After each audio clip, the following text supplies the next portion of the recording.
Hey guys, back out here at the farm. We're out here with Yoder Outdoor Wood Furnaces. As you can tell by the background, we got a Heatmaster wood stove. This is Kenneth Yoder, employee with Yoder Outdoor Wood Furnaces. And I'm going to turn it over to him and tell y'all about what we have going here. Alright, so this is a C250 we just got installed. Just wrapping it up here. This is the second smallest coal burning furnace that we have. And basically the whole idea of an outdoor furnace is a tank of water with a firebox in the middle of it. And it's got a damper and a fan in the back and a controller that reads the temperature. And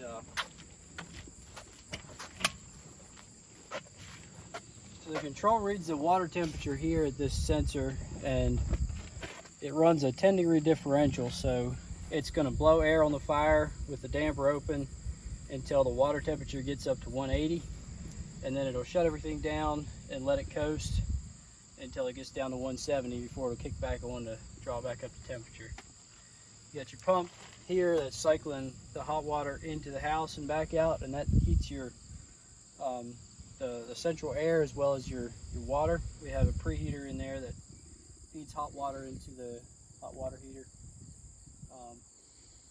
It's a simple system, but pretty effective and cuts your electric bill down by a long shot, and gives you endless hot water as long as you want to feed it wood.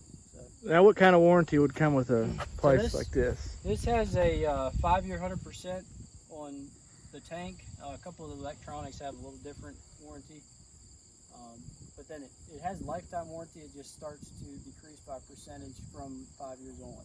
Okay. So, I'll show it to you here. Yeah, we've got, watch out. Got a little bit of smoke coming out. So it's got shaker grates in the bottom to knock your clinkers out if you're burning coal, or knock the ash down or whatever. But and it'll take up to a 3-foot piece, a little under 3-foot piece of wood. Yeah. If you really wanted to shove logs in it, I guess. Yeah, you can put pretty big stuff. If it'll fit through the door, this will burn it. Okay. And what's this door up top here? What does that do? So first off, let's start down here. Okay. So, air comes through down here into the back of the ash pit, and it blows up through the grates onto the fire, and then from there it goes up into we call it a half moon baffle. It's a piece of steel on the top of the firebox that directs the air up towards the chimney hole. And then up here, instead of going straight out the chimney, it has a plate that makes it come to the front and then to the back again. If y'all can see that hole right there is what he's talking about. Yeah, so this plate can come out. Heating up. So if you pull this plate out, it can vent straight out the chimney, and you're losing a lot of heat straight out the chimney that way. They call this a triple bypass, right? Right. Yep.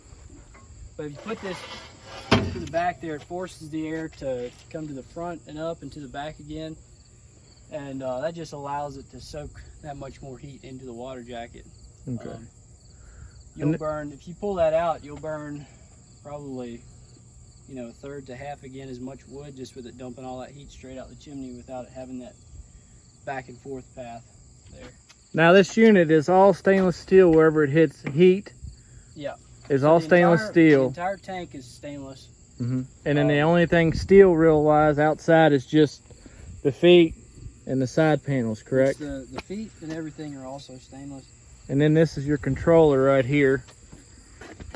That uses the Ranco controller. Yeah, very simple control. You've got light comes on, you got Fahrenheit, Celsius. Set point is 170.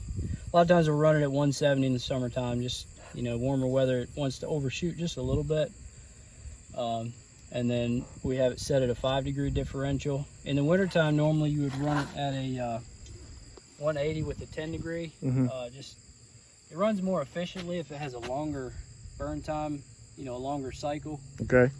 But in the summertime, it's going to struggle with going out because they seal down so tight. It doesn't call for heat for a long enough time that the coals can go out. They're not getting the oxygen. But if you run a shorter cycle, it's just runs a little bit more often. Okay. Keep the coals alive better. Sounds good. Like I said, I'll show you all the back. It's all insulated around the water jacket. I think this unit holds 125 gallons is what they say. Yep. Insulated door. So, I mean, it's well insulated, tight stove, good product. I mean, really heavy duty door. And one thing I mentioned to people, if you're going to do this, just pour the concrete pad and overbuild it to where you can get access. If you ever do have to work on it, you're not standing in mud. Yeah. We'll go inside here and show y'all the install inside. Here we've got our main lines coming through the wall. These are going to circulate all the time when the furnace is running. Just the pump plugs in there in the back of the stove. So red line is hot water coming in, and then the blue line is what's going back out. First thing the hot water hits is this flat plate heat exchanger here, and that's what's going to be heating your domestic water. So it's like a radiator, right? It's a little different than a radiator. It's got like a bunch of little plates in it separating house water from stove water, and it alternates. So it never really touches. It never touches, yeah. So you'll run your about 50-degree water in this side, and then by the time it gets from this side to this side, it's raised it up to about 120, 130 degrees. And then it's just a preheater, so it's actually feeding into your water heater hot, so the elements don't have to kick on. After the plate heat exchanger, we send it over here to the coil in the ductwork, and that's just circulating through here and back out.